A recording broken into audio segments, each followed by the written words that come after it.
और सियाचिन गैलरी में आप सभी लोगों का स्वागत करता हूं। इस गैलरी में आप सभी के सामने और मेरे पीछे कारगिल वॉर में चलाए गए सभी ऑपरेशंस के बारे में बताया गया है।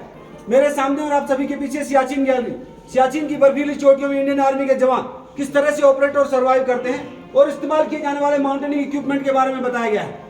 सेंटर में रखे शोकेस में पाकिस्तान आर्मी के कुछ एक वेपन डिस्प्ले में लगाए गए हैं जो इंडियन आर्मी द्वारा 1999 कारगिल वॉर में कैप्चर किए गए थे। इन सभी को आप मेरी ब्रीफिंग के बाद डिटेल में देख सकते हैं। अभी मैं आप लोगों को कारगिल वॉर में चलाए गए सभी ऑपरेशंस इस मॉडल के माध्यम से समझाऊंगा। यह एक टेरन मॉडल है। जैसा कि आप जानते हैं टेरन का मतलब होता है जमीनी इलाका। तो कोई भी आर्मी किसी ऑपरेशन को लॉन्च करने से पहले अपने जवानों को उस जमीनी इलाके के बारे में बताने या फिर ऑपरेशन समाप्त हो जाने के बाद डीब्रीफिंग के लिए इस टेरन मॉडल का इस्तेमाल करती है, जैसे कि मैं अभी आप लोगों को कर रहा हूँ डीब्रीफिंग। इस मॉडल में रेड कलर की लाइंस इस इलाके की कच्ची पक्की रोड्स और ब्लू कलर की लाइंस इस इलाके की छोटी बड़ी नदियों को दर्शाता है, जिसमें एक नेशनल हाईवे जो कि श्रीनगर से जोजिला, द्रास, कारगिल होते हुए लेह को जोड़ता है, और 3 मुख्य नदियां जिसमें से 2 नदियां इंडस रिवर और शिंगो रिवर जो कि चाइना से इंडिया की तरफ बहती है, और लास्ट में एक सिगार रिवर जो कि पीओके से इंडिया की तरफ बहती है। कुछ एक रेड कलर से दर्शाए गए नाम जैसे गुलतारी, गोन, मतियोल, बीजोट और मरोल, ये पीओके के कुछ एक गांव हैं, और एलओसी भी इन्हीं गांवों से होकर गुजरती है। एलओसी समझते हैं आपको? Line of control. Line of control. सुनाई नहीं दिया मुझे? Line of control. तो 1999 कारगिल वॉर से पहले इंडिया और पाकिस्तान गवर्नमेंट के बीच एक एग्रीमेंट हुआ था, एक समझौता हुआ था, जिसके तहत विंटर के सीजन में ज्यादा स्नोफॉल होने की वजह से कुछ एक हाइट वाले पोस्टों पर कोई भी आर्मी नहीं रहेगी, ना ही इंडियन आर्मी और ना ही पाकिस्तानी रेंजर्स बुलाते हैं, क्या बुलाते हैं? रेंजर्स। तो एग्रीमेंट के हिसाब से विंटर की सीजन में इंडियन आर्मी बेस में डाउन हो गया, लेकिन पाकिस्तानी सेना ने ऐसा नहीं किया। वो छुपते छुपाते हमारे कुछ एक पोस्टों पर आकर बैठ गया और उन्हें ऑक्युपाई कर लिया, जिन्हें आप देख सकते हैं द्रास सेक्टर में .4875, टाइगर हिल 5140 और तोलोलिंग, कारगिल सेक्टर में .5608, कक्सार और मजदास, और बटालिक सेक्टर में जुबैर हाइट्स, मुंदोथालो, यल्दौर और खालुबा। तो लगभग 134 किलोमीटर का टोटल एरिया पाकिस्तान ने धोखे से कब्जा कर लिया था। धोखे से पाकिस्तान को जितना कब्जा करना था कर चुके थे। अब थी इंडियन आर्मी की बारी इसे वापस रिकैप्चर करने की। पाकिस्तानी सेना की इस नापाक हरकत का मुंह तोड़ जवाब देने की शुरुआत की गई 2 मई 1999 को बटालिक सेक्टर से, और फर्स्ट ऑपरेशन लॉन्च किया गया 15 मई को मुंतोथालो से। लेकिन इससे पहले इंडियन आर्मी के कुछ एक पोस्टों को पाकिस्तान ने ऑक्युपाई कर लिया है। इसे इंडियन आर्मी को कैसे पता लगा, इसकी कहानी ध्यान से सुनिए। बटालिक सेक्टर में सिविल चरवाहा जिसका नाम था तासी नामग्या, उसने मुंतोथालो एरिया के अंदर कुछ एक सिविलियंस को 8 से 10 पठानी ड्रेस के अंदर पत्थरों से बंकर बनाते हुए देखा। उसे उन्हें देखकर ऐसा लगा कि इंडियन आर्मी नहीं है। जब उसे यकीन हुआ, कंफर्मेशन करने के बाद उसने इसकी इंफॉर्मेशन बटालिक सेक्टर के बेस में आकर इंडियन आर्मी को दी। इंडियन आर्मी इंफॉर्मेशन पाते ही एक्टिवेट हो गया, हरकत में आ गया, और उन्होंने इस एरिया को पेट्रोलिंग करने के लिए अपनी एक टीम भेजी, पेट्रोलिंग टीम। 4 जाट रेजिमेंट की 11 लोगों की एक पेट्रोलिंग टीम, जिसके पेट्रोल कमांडर थे, आप लोगों ने नाम सुना होगा, कैप्टन सौरभ कालिया का। सुना है? जी सर। क्या सुना है? कैप्टन सौरभ कालिया। मैं बोला कैप्टन सौरभ कालिया। ये 11 लोग इस एरिया में पेट्रोलिंग के लिए गए तो, लेकिन इनमें से कोई भी वापस लौटकर नहीं आया। तो इसके बाद इस एरिया में एक ऑपरेशन लॉन्च किया गया जिसका नाम था ऑपरेशन सफेद सागर। सफेद सागर इसे इसलिए नाम दिया गया क्योंकि ज्यादा हाइट होने की वजह से इंडियन आर्मी और इंडियन एयरफोर्स का एक ज्वाइंट ऑपरेशन था।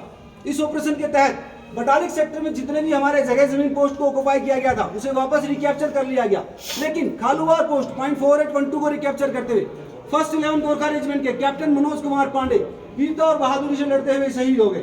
उन्हें उनकी इस वीरता के लिए परमवीर चक्र से सम्मानित किया गया। नेक्स्ट था द्रास सेक्टर।